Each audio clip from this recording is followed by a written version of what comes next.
entering the town of Twin Peaks. There was a fish in the percolator. A damn fine cup of coffee. You are witnessing a front three-quarter view of two adults sharing a tender moment. It is happening again. Take another look, Sonny. It's going to happen again. What kind of fantastic trees have you got growing around here? I'm gonna turn it upside down! Sheriff, we got a lot to talk about. Sheriff, we do have a lot to talk about. Hell yeah. As always. I'm ready. Yeah, well, we can jump right into it. So, if you're joining us, this is Welcome to Twin Peaks, or at the Hanna's Twin Peaks Rewatch Podcast.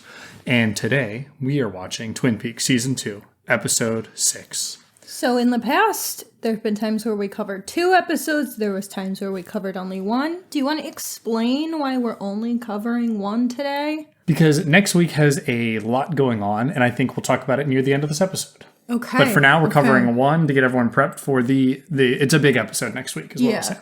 Okay, so that's valid. I'm ready. Cool. I am ready for the next episode. Yes. So let's talk background. As I said before, Season 2, Episode 6, Name, Demons. Written by Harley, Peyton, and Robert Engels. They've been all over the writing team for the show. I know those names. And directed by Lesli Linka Glatter. I remember that name, too. Yes, she directed episodes previously. It aired on November 3rd, 1990 to 11.3 million viewers compared to 11.4 last week. So okay, so not a not a terrible drop. Change. Still enough for the, brass to start making demands, but you know how it goes. And what's crazy is that's just so many more viewers than modern shows are getting that are still running and for have a weekly been running show for a very long time. So it's just crazy. A weekly show that was constantly changing, and also this next episode aired on a Saturday. What the fuck? Yeah. Very odd. That's insane. Yeah. Wait, the next episode? Aired on a Saturday. The big episode? A big episode aired on a Saturday, yeah. That's so they ridiculous. I don't know if it always aired on Saturdays. I guess it did because it aired on the 10th, and this was the 3rd. So this would have been a Saturday also. So at least some Saturdays. I don't know if it was always. Sorry, I don't have these facts down. It's. I mean, I wouldn't really expect you to know that offhand. Well, other fun facts to talk about, though. Crazy for a Saturday night show. Because usually Monday is the biggest night in TV. The only shows that I know that air on Saturdays were like when Degrassi was doing every single day and when Love Island is on, because they literally are doing 5 days a week. I don't know. That's just from what I saw. That was a Saturday. So damn. Yeah, I feel crazy now. I would have to modify my life so significantly to be able to catch this live. Mm-hmm. My goodness. Yeah, it would have been at 10 p.m. as well, Eastern. Ooh. Yeah, what the hell? So, Game of Thrones was Sunday, to think about it. That made sense. Though. Yeah. That's a TV day. Friday and Saturdays are not TV days. Yeah. So here we go, though. Some fun facts. This is the first appearance in person of Gordon Cole, who is played by our boy, we baby him, David Lynch. I'm not showrunner. Him. I'm just excited that the man, the myth, the legend is here. Co-writer, creator, along with Mark Frost. That boy, not even our boy. He is so damn funny and really good at acting. He's so interesting. The character, I couldn't decide if I found it mildly annoying or if I was like, you know what, go off, Queen. It's great. King. He's going to be around for a little bit, so I'm excited because I know I've seen clips here or there of him in it, so I knew he was in it. I know he's not just here for this episode. He did have one of my favorite moments of the episode was him, so I'm excited to get to that in our Black Lodge versus Cherry Pie section. Great. So another fun fact is I looked this up because I was curious about Lesli Linka Glatter, and she co-directed one episode of The Leftovers, which is a show that I watched recently that I liked, that I think is maybe one of the closest spiritual successors to Twin Peaks. It was also written or showrun by Damien Lindorf or whatever, who was the showrunner for Lost and also Watchmen. But I feel that The Leftovers is... Watchmen, like HBO's... Yes. The Watchmen, okay. Mm-hmm. But The Leftovers feels a lot like Twin Peaks. Not the same, but in a lot of the similar feelings, I would say. Fair enough. And then something else I looked up. I was looking up Mike, the one-armed man, or Philip Michael Gerard is his name. And I didn't realize he is actually missing his arm. He lost his arm at 17 in a car crash. And it's not funny, but it's like I would have had no idea because I just assumed he had an arm not in his sleeve. But no, he's actually missing his arm. Interesting. So, yeah. So I wonder, I guess they just wanted to cast him, so they wrote that in. So actually, I might have talked about this in a previous episode, but Lynch was inspired by the movie The Fugitive, which had Harrison Ford hunting down a one-armed man and just wanted him for the pilot as a nod to The Fugitive. But once he heard him speak, he was like, I love his intense voice and his ability, and decided that he would expand his role from a background character to a recurring character. Oh, that's very interesting. Yep. I did really like his performance in this episode, so I see. I have some notes about it later as well. Yeah, me too. But yeah, so I think that's a really interesting thing. And I kind of forgot that there was a lot of Fugitive inspiration about, because that's a lot about a mystery of finding this one-armed man. Actually not. Isn't that crazy? Have you? Yeah. Is it good? I don't remember. I've heard it's great. Yes, I know, I don't remember anything about it. Really. I know so much about it for pop culture reasons because it was all over the place and like everyone has done bits about it, but I've never seen, surprisingly. Who else is in The Fugitive? I've definitely seen it. Don't remember. All I remember is Harrison. Oh, Tommy Lee Jones. He's the one hunting him. Yeah. Duh. Yeah. People are probably screaming at me right now. That makes sense. I've definitely seen it. Okay. I'm going to get into the plot of this episode. So season 2, episode 6. We start with a cold open where James rescues Maddie and Donna, who have failed to take Laura's diary from Harold. Then we get credits. Discerning that Audrey has received a near lethal dose of heroin, Cooper and Truman identify... Near lethal? What'd I say? Near lethal? Yeah. That's really funny. Near lethal dose of heroin, Cooper and Truman identify Jean as a major Canadian drug trafficker. Cooper returns the ransom money to Ben. Shelley and Bobby discover that Leo's disability payment is substantially smaller than they expected. FBI Regional Bureau Chief Gordon Cole arrives in Twin Peaks, revealing that the material found outside of Cooper's room following his shooting was from a Vicuna coat, that a drug taken by Gerard is unique, an unidentified substance, and that the papers found near Laura's crime scene were from a diary. Gordon warns Cooper not to get in over his head, referring to a previous incident in Pittsburgh. Shout out, because that's where I'm from. And nothing goes right in Pittsburgh, apparently. And delivers, especially football right now, and delivers an anonymous message, an opening chess move, which Cooper believes is from Wyndham Earle, his old partner, who has flown the coop. Cooper and Truman interrogate Gerard, who has a seizure and is possessed by Mike, who claims to be Bob's former partner, and he recites a poem. Through the darkness, a future pass, the magician longs to see one chance out between two worlds, fire, walk with me. Mike reveals, through a riddle of course, that Bob is hiding at the Great Northern Hotel. And I think he also says that the only people that can see Bob's true face are the gifted and the damned. Yes, I wrote that down. Oh, sorry. I'm trying to remember. So, let's talk general thoughts on this episode. Okay, general thoughts. I thought the episode was fairly lukewarm for an episode of Twin Peaks until that end scene with Mike knocked my socks off. It was a really great scene. After we finished it, I actually said, Matt, can we rewind? I want to watch that scene again. I just found his performance incredibly impressive. Like the sound effects and the physical movements he's making. And then they're like, drug him, give him the drugs. And then he has this transformation from I feel like he's kind of not shy, but he's doing two completely different voices. Yeah, it's like really the shift is really incredible that he has into Mike, who feels like this very like, I'm struggling with my words today because I don't want to say like bold maybe. Like he's much bolder as Mike, and it's very, very cool.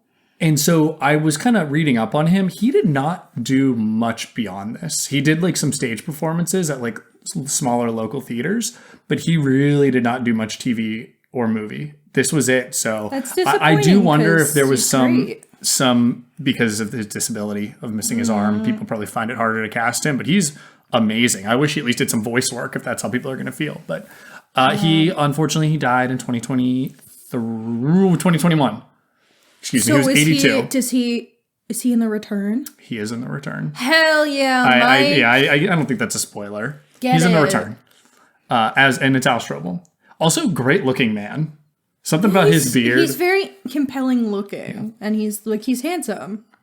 He's a good-looking guy. That's I just noticed that when I see his pictures. I said, got great facial hair. Yeah. I had pretty similar general thoughts where it's kind of a weak start. It's interesting to see this Harold thing play out and Donna finally go to the police. Like, girl, what have you been doing? But also, I get it. It was interesting to see Maddie and James's last moment in this bright, beautiful creek. Or not creek, it's a pond. They're near this bright, beautiful pond when everything else has kind of felt dark recently. I really liked her performance in this episode, and Totally I really agree. enjoyed her performance in that scene specifically. I've been shouting out Cheryl Lee this whole time. And David Lynch had been shouting out Cheryl Lee the whole time as well. And it's really unfortunate. Maybe we should have a new category, like most notable performance. Like who stood out as... Well, it's Mike and Cheryl Lee. Or it's I Al agree. Strobel. I agree in this episode completely. It's something about her. She's got this magic quality. I did want to add, I also really do like Kyle MacLachlan's performance in this episode. I feel like he's always center stage. He's always great. I think that's why we don't ever name him in our vibe checks, because he's always good. He would always He's so funny and so 10 serious. out of 10, if not higher. I love that guy. And I'm going to shout out someone really quick. I'm going to shout out go ahead. I needed to talk about Kyle MacLachlan, but... Oh, okay. Well, I'm still talking about Kyle MacLachlan. Go ahead. I wanted to shout out the specific scene where in the beginning with Audrey, where he's talking. Mm-hmm. And he's been angry these past couple episodes. He seems like heartbroken over what's happened to her. He feels responsible. And his facial expressions, like he's just doing really good acting without overacting. And yeah, there's something very subtle about his performance, but beautiful. He's such a gem and another person that I don't think anyone else knew how to use, other than David Lynch. David Lynch really knows how to use him. There's specific actors that he keeps going back to because he knows how to use them. Mm-hmm. Who I wanted to shout out is my coworker Allison, who I hope is listening at some point, started watching the show. And she was talking about how like old everyone kind of looks. I was like, oh yeah. What did you look at their ages? And she was like, yeah, they were all actually like early 20s. And I was like, and I told her, I said, who else was early 20s? It's like Kyle MacLachlan. He was not that much older than any of the high school students, but yet the demeanor he poses in this is so it puts him, confidence that he has. Yeah, I mean him and Lara Flynn Boyle were dating, so I don't think they were that far apart. So I always assumed they were within maybe 8 years of each other if I were making what I hoped was not an unreasonable age gap relationship. I don't think for so. them. Yeah. So I assumed they had to be fairly similar in age. I assumed he was older, obviously, based off that he is an adult. But yeah, I think there's something to do with the confidence. All right, he was actually 30 when they did the pilot, and he was 31. So it was probably like an 8-year age gap, but he was not far off, is what I mean. Yeah. Well, see, I guessed an 8-year age gap, so I could have been right. Yeah. Doesn't matter. Yep. Sorry if I said he was in his 20s. He was not in his 20s, but he wasn't far off. Yeah, he is young. Yes. All right. So those are my main general thoughts on this episode. Do you have anything else? Okay, cool. Gordon Cole says Albert isn't coming back. Why isn't Albert coming back? Where is my boy? Where is he? I know, isn't it upsetting? Also, Lara Flynn Boyle was 20, so they had a 10-year age gap. Whatever. Okay, Kyle.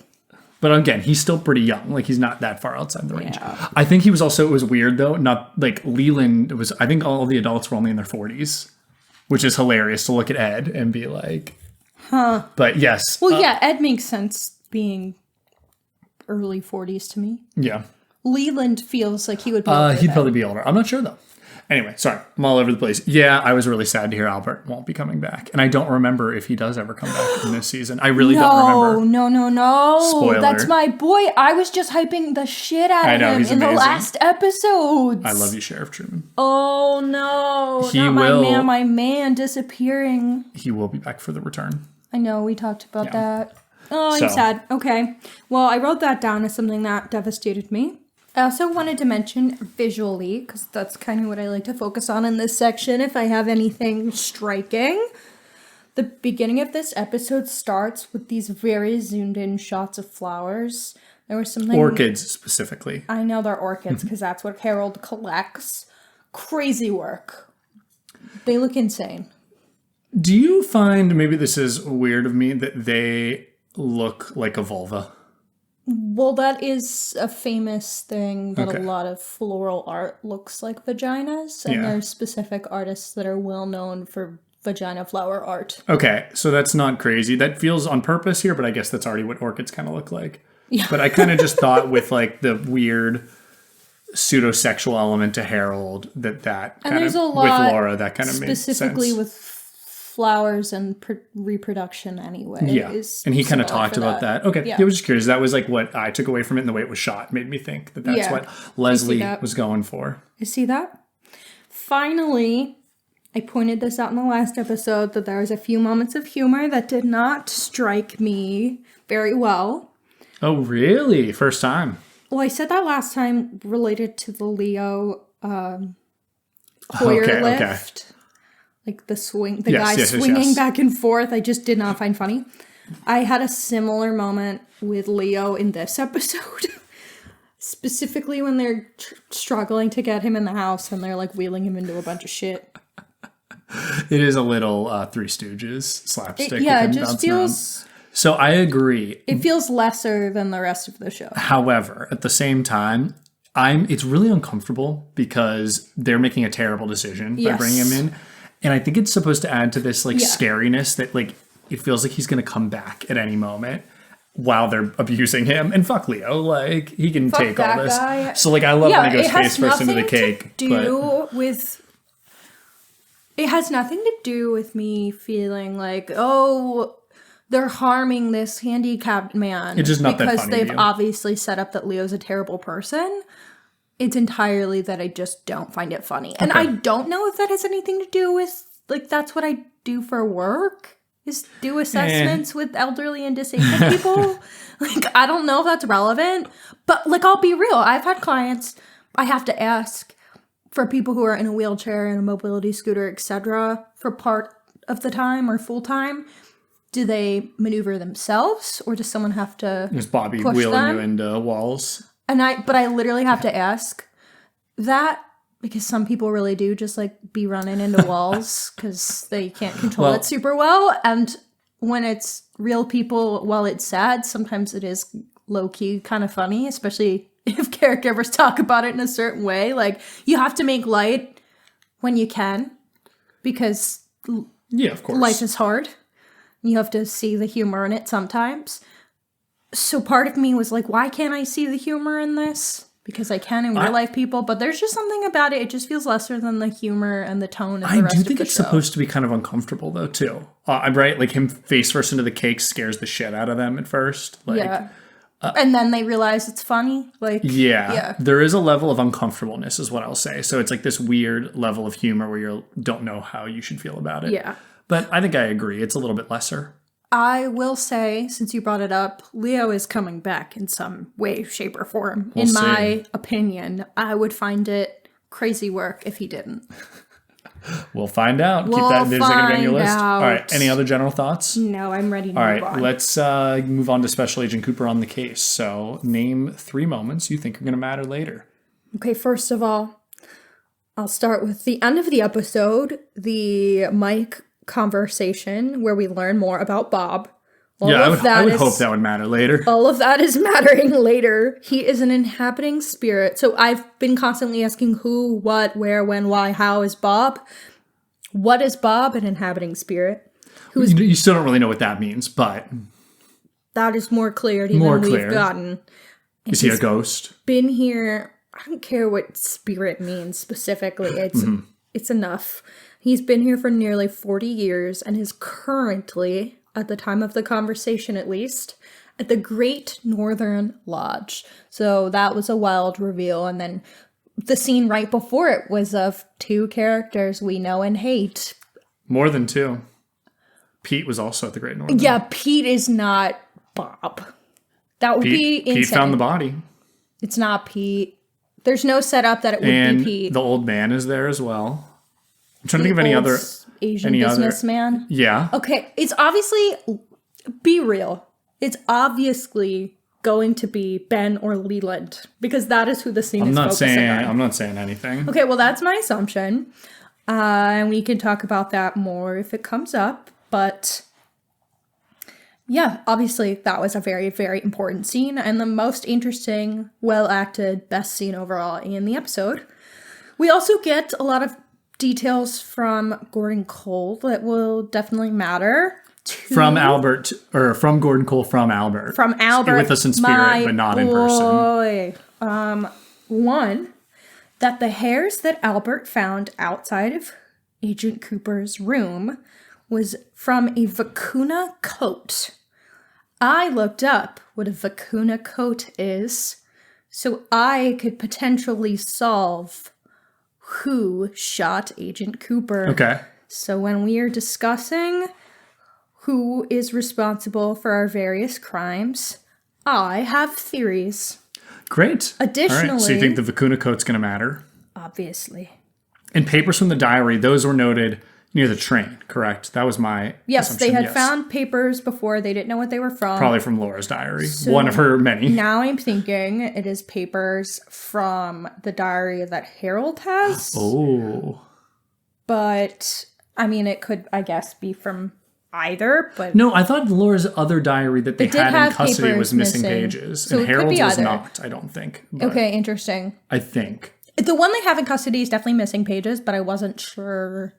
They could be from either, but I'm very highly suspecting they say something about Bob or who did it on the pages. And that's why they were ripped and probably mostly destroyed.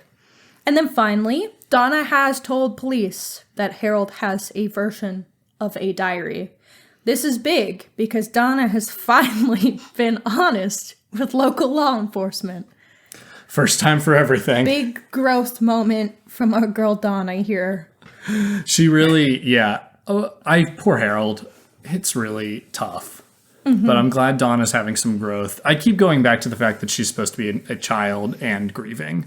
And I think I can explain it away with all that. And you are supposed to feel conflicted about her. Yeah. So. Yeah, she's tough. I was thinking about doing... It is funny though, people watch the show and be like, I hate Donna. I don't like the show. It's like, okay, well...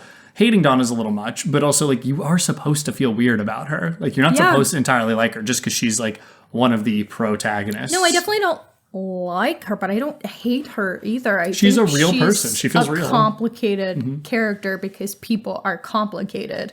And especially with some of the grief arc scenes that we've gotten from her recently, I think have added a lot of layer to her character that I really enjoy. Yeah. So I like her more and more right now. And shout out Maddie. You've been my A1 since day one.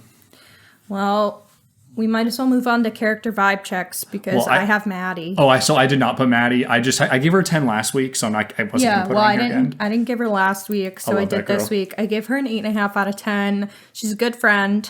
She's willing to be honest and vulnerable with her family, with her budding friendships, and she's very much a ride or die. Like, Donna and James have put her in some dangerous situations, and she's just, like, willing to do it. She's a girl's girl, sort of. I wouldn't say that, actually.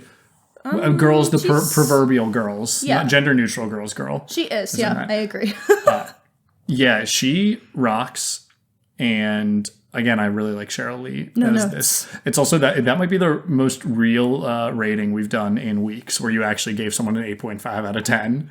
Yeah, because my other ratings for this week might not be that real. All right, well, hit us with another one. Okay.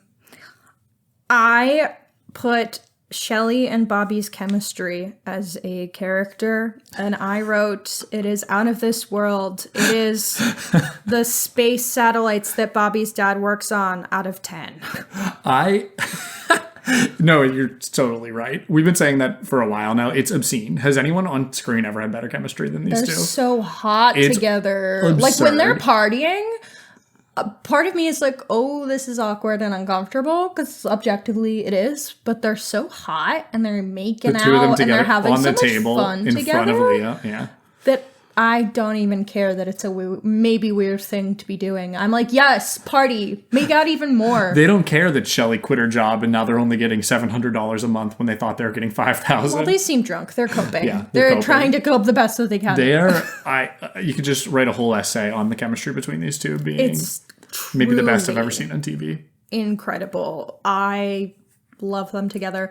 I struggle to rate them as individual characters, so that's kind of why I chose to go that route, because Bobby is such an interesting character, but he's so dumb. Like, he's making such piss poor decisions that I really don't know what to do with him all the time. And then Shelley, we just don't have that much of Shelley on her own outside of her relationships with men, specifically, obviously, Leo and Bobby. So I also struggle to rate her and judge her as her own character. That's a good point. Shelley, yeah, I think she gets more to do later, but you're right. That's kind of the role she plays right now. Mm-hmm. But I mean, she also is like a survivor of domestic abuse. And like, so is. That's kind of a badass thing. No, I mean, she is. Yeah. She shot him. Yeah. Like, hell yeah, girl. Mm-hmm. So, yeah, big fan. All right. And you have one more? Well, I always like to engage in Ben Horn shit talk corner. Of course. Today's Ben Horn shit talk I didn't include him today, so. I mean, I include him every time, so I just decided to just... Yeah, give us all the reasons you hate Ben Horn. He was very manipulative with his conversations with our boy, Agent Cooper. He also was very deliberately not allowing Audrey to have an alone moment with him, because he clearly doesn't want Audrey to reveal what she knows, because he knows that she knows something. And when he checks the ransom money, like, it makes it very clear where his priorities are. His priority isn't with his daughter. His priority is, let me make sure that there's nothing missing from this briefcase. It is so clear that he does not care about her at all. He cares about optics and his money. He does not give a single shit about his daughter. It's really sad. Rough.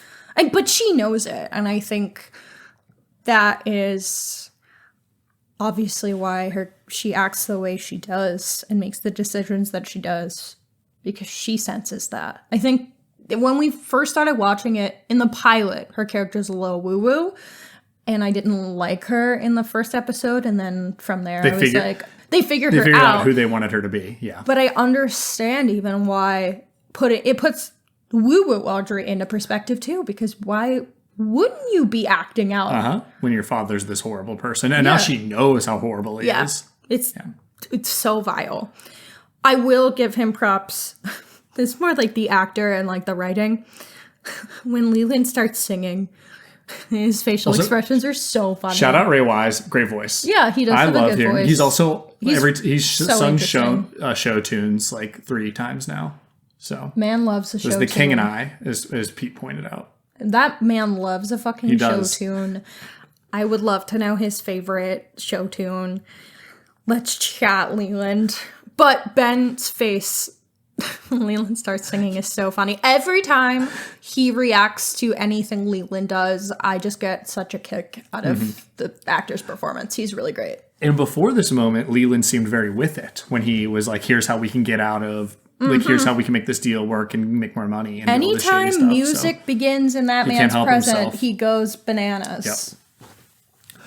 So I want to bring up someone because I totally forgot about the whole Josie getting the $5 million out of Ben. Oh my God. Then he took from Mr. Tajimura and gave to Josie. Badass moment, girl boss moment for her. Okay, yeah. So I figured you were gonna give her a score. I am. So what did you give her? Well, so here's the issue: is I was giving her a 2 out of 10. And now I think I need to bump her up because... I gave her a 2 out of 10 last time, and I was thinking I wanted to give her higher this time because she does some shit things in this episode, but I also think that there are things that happen to her that I have more sympathy for her. Yes. And that girl boss moment was incredible. It was really like 2 masterminds. It was the battle of wits from The Princess Bride. Yeah. I'm going to move her up to a 5. Reason being is it's not her. It's starting to become clear this is not her fault. She is being controlled by someone. She also was assaulted by her cousin, I say in quotes, because he takes on whatever role he needs to. But it seemed like that happened. So that was freaking me out. And also her getting Ben was awesome. But she leaves Harry and Harry says, I love you multiple times. And she walks out on him. I know it's probably not of her own free will. But I just wanted to grab her. I was like, no, you get back here. You don't hurt my boy like this. So that hurt. So 5 out of 10. I gave James a James out of 10. What else can you say about James? He's the most James there is, really. He's just so dumb. As Laura said. I love him. People hate James And there's all these memes, and I look up about hating James. I do not hate James. The James haters hate are him because he's dumb, or because the performance, or the character's writing. All of it. That's the joke. Because he's not a compelling character to me compared to almost every other person. But like, it wouldn't be Twin Peaks without him. I'm gonna defend James. I'm not slandering him. But that's why he's a James out of 10. Yeah, I get it. Everyone who has watched this far knows exactly what I mean. I feel like if you said something was a Andy out of 10, we'd all get it too. Maybe a Pete out of 10. These James is really but James, yes. And then finally, I'm giving Gordon Cole 10 out of 10. Yeah, I knew. It's David Lynch. That's why he's so damn funny. That's also why I didn't put him. I knew you were going to give him his flowers. The joke of repeating exactly what someone just said and saying, why don't you invite him into our office? But it's right so after. Funny. It's such a bad bit that David Lynch sells so hard because he's so sincere and ridiculous. And I love it. So, okay. So you already kind of got onto this, but your suspects of the week, you're saying, are Leland and Ben. So obviously the murder of Laura Palmer, it's Bob, but Bob is in someone else. So that's at least what Mike is saying. Yes. So I think it would have to be Leland or Ben Horn because they are the two prominent characters who are shady as fuck, who are currently that we know are in the Black Lodge. At the Black or not the Black Lodge. At the Black Lodge, sorry, the Great Northern. The Great Northern Lodge. A lodge. I can't believe they haven't even brought up the Black Lodge yet. I forgot. No, yeah, we've just been talking about the Black Lodge, and we'll get there. I just was informed of this term, and You've seen the Black Lodge, I think, but okay, maybe I not don't yet. actually know what it is. Yeah. I've made assumptions, but I don't know. So I think it's one of them. I think it has to be Leland. Because Ben's too... We've said it the whole time. Like, Ben is too obviously a piece of shit. But I don't want it to be her fucking dad. Well, I don't want to say anything until it's revealed whether yes or no. Or I don't so I'm not gonna say need anything. you to respond. The other mystery of who shot Special Agent Dale Cooper. Yeah, I'm very interested in who you think did this. Okay, so a Vicuna coat. I looked it up. It is a luxury coat. Like a luxury fur coat. Mm-hmm. So it obviously would have to be someone with money. And they've already established that it is not a tall person. So it sounds like it's a woman or a short dude. But... like Jerry. Yeah. But could be Jerry. I know for a second I was like, Jerry? Like he was on my suspect list, but I think it's more obviously Josie or Catherine, but... Catherine doesn't really... We don't have enough of a reason why it would be her. Like, Josie is actively up in some shit. And I don't know if it would have been her idea, but she's clearly doing some shady shit because she's being forced to. And so one of those things could be being forced to shoot our boy. So... I'm not responding to anything again. Yeah, but that's fair. But that's my... I never looked up Vicuna Code. I think at this point while watching, I was so invested in who killed Laura... and everything that I'd forgotten that Cooper got shot. The second they said the word Vicuna, I was like, what in the fuck is that? I couldn't spell it. I had no idea. So first, I was trying to figure out how to just spell it correctly from my notes. So I sounded it out and Googled it, and then I got the correct spelling, and then I was like, what the fuck is a Vicuna? And then it went from there. Like, it didn't start with me being like, oh, I need to look up what this is for mystery solving. It happened because I didn't know how to spell the word.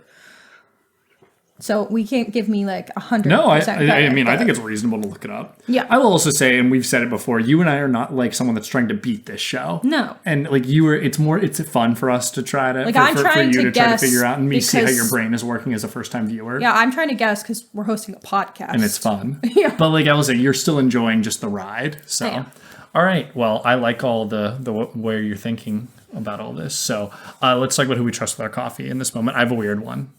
If you want me to go first. Yeah, go ahead. I'm giving it to Mike.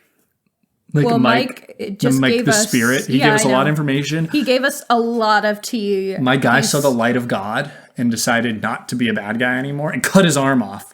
And now he inhabits this body from time to time. Baddie alert. Kind of a baddie. So, Mike, I'm not positive that you would actually be able to keep my coffee, but I'm trusting you this week. Mm-hmm.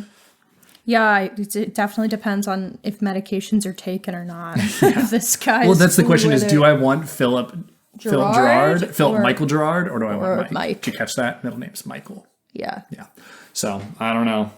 Maybe both. My character is Audrey. Shout out. It's always Audrey because slay. I was going to just give her a 10 out of 10 for my character vibe check, and then I was struggling with who I would trust with my coffee because I didn't think anyone was like particularly stand out as a trustworthy coffee protector this week. But I always love Audrey. I love her as a character. She's definitely one of my favorites, and I think she's gone through hell and back in this last several episodes, and she's still being a badass and standing up to her dad, even in these small ways, the way she's speaking to him. I also think, do you think she was going to tell Coop that he was the owner of One-Eye Jacks when she asked to ride with him instead? And then he was like, okay. That was my that's tough, theory. because then she didn't get to do it. Yeah. But I'm aware of a lot of new things, Daddy. I saw so much. She is not backing down, even though her life was just at stake and it could just be again. Girlie because her dad is not trustworthy. Girlie doesn't realize that Dad would sell her back to Jean if he could. Like, that's what it almost feels like. I don't know. I think she might be. What? I think she's aware that he doesn't give a shit. Yeah. I know, but I'm wondering, like, I'm a little worried about her in this moment. I'm definitely worried about her. She's a badass, though, so. I think she's a badass, and she can do anything she sets her mind to. She's a queen. Queen of diamonds. I have my note here where I would say, is Cooper good at his job? And I said this week, he admitted about how he has gone outside of jurisdiction twice, and that's why he feels so guilty, because he feels it's his fault that this all happened to Audrey, because he went out of jurisdiction, which caused Jean to find him, which caused him to hold her hostage to bring him in. And it's like clear that he was going against what he should have done because he felt it was the right thing. And it's this big battle he has internally, because he says it. He was like, there are so many mistakes that have been made by people trying to do the right thing. Direct quote, I violated my professional code and now Audrey is paying the price. That one hit hard. But it was like, really, dude, you were doing the moral right thing, but not the legal right thing. And there's this really interesting pull between his obligations. And it's kind of interesting because you're kind of thinking that him doing the moral thing is better for him and is him like learning and becoming a more well-rounded person. Yet by doing the moral correct thing, he did put somebody in danger. And but someone yet, he cares about. He also was able to save her because of all of this too. So it's this like very interesting dichotomy. If that's the right word here. So I'm feeling hype about that.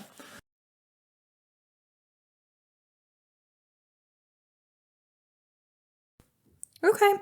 Well, let's move on to our cherry pie moment and our Black Lodge moment. We're totally going to have the same cherry pie moment, I'm guessing. So our cherry pie moments are coziest moments of the episode. I have a few. So I'm guessing you have to have one of mine. Can I say mine then? Or do you want to? I want to say it. You say so it. Say bad. it. Say it in his voice. I will say it. You remind me today of a small Mexican chihuahua. Is that pretty good? I love it. The way he says the word chihuahua is very specifically the coziest moment. Chihuahua. Matt, and that's said by Gordon Cole. You do it. The whole thing? Yeah, what's your... You remind me today of a small Mexican chihuahua. Yeah, you did it better, but you're also a man, so we're going to give you points, but you more points. I said earlier, your old partner's flown the coop.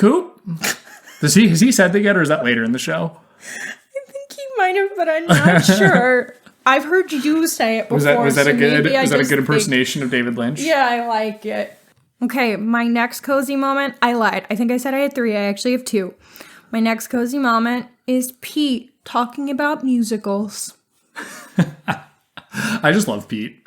I love Pete way more this time around as I've gotten more into Jack Nance's roles in every other Lynch movie he's in. He's so precious.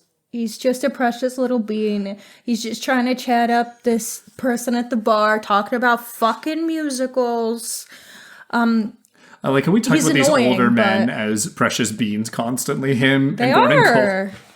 They are precious beans. So what else would you like me to call them? Bobby, precious bean. Maybe not a precious bean. He's a little bit of a burnt bean. Bobby? Yeah. That is not a precious bean. Burnt bean. Burnt. Crispy bean. I don't know if I like crispy either. I was thinking about the food beans now, so I'm okay. Yeah, I figured you were. Cool. All right, hit us with your Black Lodge moment. Your most unsettling. Okay, I have a couple, of course. So, the worst one, okay, emotionally the worst one is when Sheriff Truman says, I love you, and Josie just walks away. You and I were both like screaming at the TV in this moment. He says it again, and she leaves, walks out the door. I was like, bitch, please! I don't care what you're going through. Validate this man. Please! I was so heartbroken. I think she thinks she didn't want to hurt him more, but yet it was the opposite. I don't know. It was so heartbreaking. That one really hurt. And I got to shout out Michael Odenkirk again, because I think some people give him crap for how he acts in the show. What? I love it. There's some scenes later where he's angry, and people do not like his angry acting, and I like it. I like him throughout, and just like this, his facial expressions in this like broke so heartbreaking. Me. And I don't know if it's because you and I are so locked into the show now, we fully accepted what this thing is doing, which I'm assuming the viewers at this point have. But it's that one was tough. And did you say you had another one? I have two more. Okay, wow, is that allowed? I always have multiple Black Lodge moments. The show's unsettling as shit. The implication that Josie was sexually assaulted by her quote cousin. I don't think, that's not her cousin. Yeah, I know that. But that whole scene and the way it's shot with her like zipping the dress up on her back and how she's like, just get out of here, and she's like crying. Also feel really sick. Yeah, and I do not like him. Nauseous, very nauseous. That's also the guy that beat the shit out of Hank, and we were like, beat the shit out of Hank, and now we're where like, the fuck was Hank in this episode? You know how it is. Hank's out there. He's trying to get the diner looking nice because MT Wentz might show up. No, he was maybe abducted by Jean. Oh, that's right. Where is Hank? I totally forgot about that. They're both getting tablecloths. Him and Jean are getting tablecloths and candles. Oh, they're just out shopping together. Couple boys. Jean realized he wasn't FBI and was like, you know what, I'll help you set up that diner. Wow, there's a lot going on. Yeah. The worst of the worst, maybe. The actual worst of the worst. Is Ben Horn being Ben Horn, as we discussed in that conversation with Audrey, when he says, we'll sort it out together. I wanted to throw up. Because what is there for him to sort out? It's confirming that his daughter knows that he owns a brothel that sex traffic ring. Yes. Yep. Yeah. Disgusting. I just wrote Ben, my God. Yep. Ben, my God is mine. Always that guy. I said before, I knew he was gross. I don't think I was affected the same way the first time around and really comprehended the level of disgustingness until after finishing the show, I guess. And I don't know if that was just me locked into so much other stuff going on. This time around, I'm like, wow, this man is vile. And I love watching him act. I think we and talked I love about watching his it in the last episode. And my theory is, one, I am writing things down. So I'm very actively processing it. Mm-hmm. But also I am a woman. So I do think I would naturally be more, shout out me for being born with the chromosomes I am. No, I just think that I naturally am very aware of these sexually disturbing moments. I was aware. I just think I was more into... Well, I wasn't processing this outside the fiction. A lot because it's so disgusting. Yeah. Well, I am definitely this time. Yeah, so vile. But I do think that actor's doing a phenomenal job. He is constantly slaying. That's the thing is I'm enjoying watching him scheme. And then it's oh my God, he's running a sex trafficking ring for underage girls. Yeah, it's disgusting. And then it's this, you get, Lynch, as I've kind of said before, is really good at just putting a bag over the audience's head and punching them repeatedly. Mm-hmm. And that's one of those things, even just a micro version of it. And that's complimentary to Mr. Lynch. Yeah. Yeah. I agree. So, okay. Anything? Oh, my bad. We have, or is it dying to discuss? I have it out of order on my list. I'm a dummy. Dying to discuss. I have one thing. So the moments I was dying to discuss, we've already discussed. Because I wanted to make sure that we talked about the Bobby Shelley Leo party, and we did, ever so briefly, but that's enough. And I did want to mention the battle of wits between Josie and Ben, but we did get there. I was Slay Queen. So, what was your dying to discuss? I have to talk about the poster for the ad for next week. Oh my gosh. Okay. So, if you didn't already know, this show was pushed prematurely to reveal who Laura's killer was. And so, excitingly enough, we will find out next episode, which is why we're doing this one separately. This is not a spoiler to anybody out there because when the show was airing, they made it very clear, like in all the ads, basically right after of, find out next week who did it. Because apparently to Bob Iger, who got the show on board in the first place, but we'll talk shit now, and the brass at ABC, they needed to reveal it. So I have this ad right here where it says, finally, Saturday, November 10th, find out who killed Laura Palmer. Period. Really. Period. Oh my God. Really? And then her face, Shirley's face in Twin Peaks. 9 p.m. Central, ABC television network. So this was kind of all over the place to, garner up attention for this episode because you needed to reveal it. So, I will let everyone know that if you want to make any last minute guesses, this is your point of no return. We will find out next week. So give us a call and let us know who you think did it. If this is your first watch, please do that. If this is not your first watch, I would love if you wanted to call in and tell us who on your first watch at this point in time you thought it was. Yeah, that'd be fantastic. So our call-in number, as a reminder, 215-821-9584. Yeah, please leave a message and we might play it on the episode. So, either way, kind of crazy that was all the ads of find it out. Because, again, we're down from, around 30 million in the pilot to a third of that. So they need to garner up. I'm excited to hear what the viewership is next episode with them marketing. Do you want me to tell you now? It is up. It's up. Okay, that's fine. And another spoiler is that David Lynch directed the next episode. I am so thrilled. I'm so excited. So that's my dying to discuss. Okay. Yep. Do you have any? Or did you say them already? We already talked about I'm losing my mind. Sorry. Yeah. Okay, let's hit our notes for Diane, which is your questions that you'll be carrying forward. And I will stay silent. Okay. Especially given what we know about next episode. Yeah. Okay, what will be Audrey's health consequences from all of the heroin? Girlie's going to rehab. Will Leo have any sort of recovery? Also, how will they overcome their financial error? Ben learned about Jean's involvement in the plot. What is his relationship with this man? Does Cooper suspect who owns One-Eye Jacks?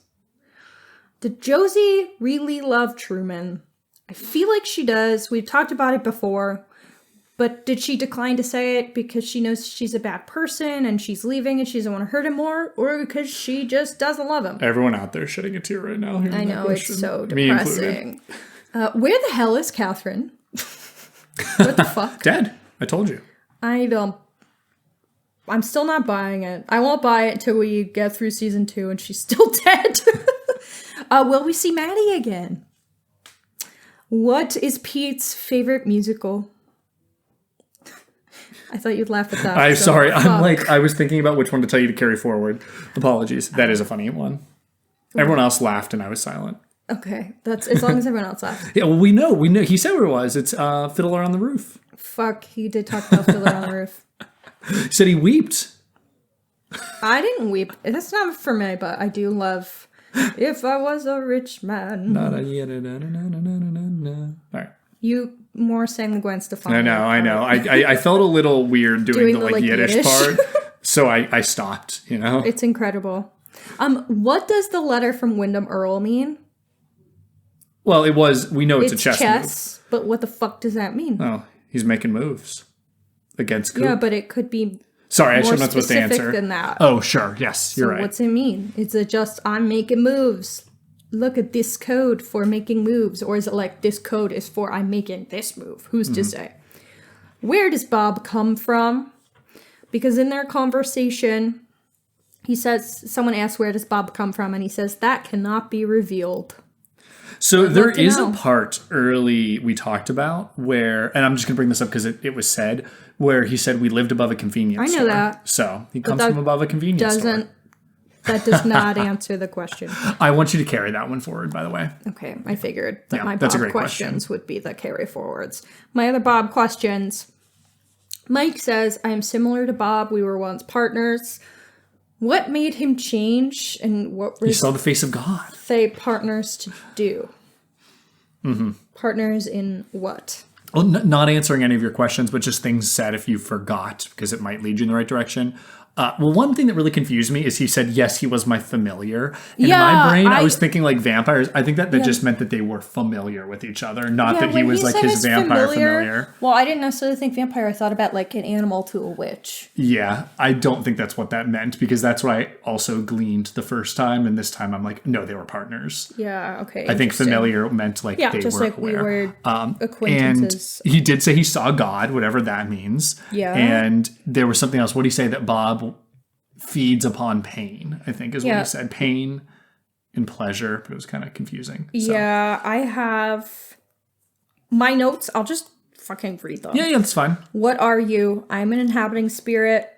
Some point later, he said he is a host to me, meaning Philip Gerard. He says about Bob, he was my familiar, as we just said. Mm-hmm. They say, where does Bob come from? That cannot be revealed. What does Bob want? And there's a longer quote, but part of it is he's here for fun. Everybody run was the rhyme. It was like his name. Yeah, I like that one a lot. He compares Bob to a parasite, saying he feeds on fear and he needs a human host. I am similar to Bob. We were once partners. And then he says he's inhabiting Gerard for one purpose, to find Bob. And finally, he says... to stop him. Yeah. And he points. He says, few can see it. And he says that who can see it is the gifted and the damned. And then he says that Bob has been here for nearly 40 years, and he is at the Great Northern Lodge. There you go. There's a lot of good notes for anyone that didn't remember. That's why I had to rewatch it. Yeah, no, they're good notes. You were taking notes, and you're like, now I need to like process this for. You're like, I need to enjoy it now after taking notes. Yeah. So the question we're carrying forward, you said, is where does Bob come from? Add that to the notes of no one by the name of Robertson ever lived by the Palmers. So like who, what, where, why, Bob. Although we have like a what? You know a little bit more. Yes. Did Josie you know marry... what? Yeah, right? That's what you said. Yes, we know what. Only know what. Inhabiting spirit. Did Josie marry what's-his-face for resources, money, land, etc.? Andrew Packard. Yeah, I always forget his name. She's a widow. Yeah. So and that's Catherine's brother, if you forgot. It's giving, yes, but we don't have confirmation, so we'll leave it. Why does Harold actually have the diary? Why the fuck is Bob spelling his own name? That's not very smart, Bob. With the finger letters under the nails. How long have Laura and her mother had dreams? Owls, question mark? Why is the log lady so worried about the owls? What's the giant mean by the owls not what they seem? Is Lucy's baby Andy's? The important questions. They're all like so screwed up, and then who's the baby? Without chemicals, he points. What that mean? But we know what that mean. Without taking his schizophrenia medications, that is what it's something a little bit beyond schizophrenia medication. But yes, it is very similar to a schizophrenia medication, which he's taking to kick out the inhabiting spirit. Yes, apparently. I thought that was genius. Yeah, that's great. It was a schizophrenia medication or a chemical of similar nature. Which kind of leaves us on the question still of like, is Mike actually an inhabiting spirit, or is this dude have what's it called? IED? Wait, I just said IED. Schizophrenia. No, schizophrenia or the kind. Yeah, fine. What's the multiple personalities some sort of one? delusion or hallucination. Dissociative identity disorder. That was the word. DID. Yeah. But he points to where Bob at. He's after Bob. So that means, would we say all three things that the giant said came true? Yes. So we can remove that question. We also finally have, was Lara's body brought back to the house or harmed in the home because of the stain on the carpet in Maddie's vision? Okay, so next up, as usual, we have our messages from the log. So this week, we didn't receive any voicemails, but we did receive a lot of comments on social media when we posted and asked in season 1 of Twin Peaks, who is your favorite character? All right, so what kind of answers did we get? I will acknowledge quickly that I know we are a little bit into season 2 now. We did forget to include this in a previous episode. We figured better late than never. And at some point during season 2, you will probably see the same question pop up, but asking opinion on season 2's characters. We got a lot of answers, so let's talk about it. Damn Fine Poetry said, "It's so hard to think about only season 1, but I think Audrey, Coop, Shelley, and Andy are top of my list." Which, obviously, anyone listening at home knows. We feel pretty similar. I love Audrey and Coop. A lot. Creamed Corn and the Universe said Laura Palmer, if that counts. Otherwise, Definitely. I would say Lucy. Ooh, hot take. I like it. I thought that was a cute take. Laura Palmer definitely counts. And I thought that was an interesting pick, too, because you're always saying that, like, you care so much about her as a character, even without, like, technically meeting her at all in the first season. She's never with us at all. Then Dethroner said Philip Gerard / Mike. I like that pick too. And I was like, hell yeah, he has some baller performances too. So that's cool. C.R. Giger said Albert. Fuck yes. yeah. At that point, you should not like Albert though. So I know, I if thought that was kind of you. funny. But I love my boy Albert. And then Oscar Upsets said, I'll admit I haven't finished it, but I watched for Kyle MacLachlan. Of course. So, valid. I'm surprised more people didn't say Coop. I think everyone knew that that was cheating. So they didn't want to. Did you have one? And then Dead Little Aliens said Pete. And then they commented a fish and then a coffee emoji. And I had responded, I now quote this literally every day of my life. Yep. To be fair, I did have one. And I had commented at the time. Well, what'd you from say? my personal account saying Dale Cooper and Audrey. And you commented, speaking of oh, really? What'd I say? Criticizing someone's pick of Albert. You said Albert's path is a strange and difficult one. That's funny. So that's a good comment from me. Liked Albert on season 1. I like him upon rewatch in season 1. I think Truman might be my one first time around. Interesting. I think he's really good. Obviously Cooper, but like I think Truman's a really cool character. So mine all was right. very clear. Coop and Audrey. If you're out there, please, and you want to have be a message from the log, answer our questions on the Instagram or call us at what's the number, Hannah?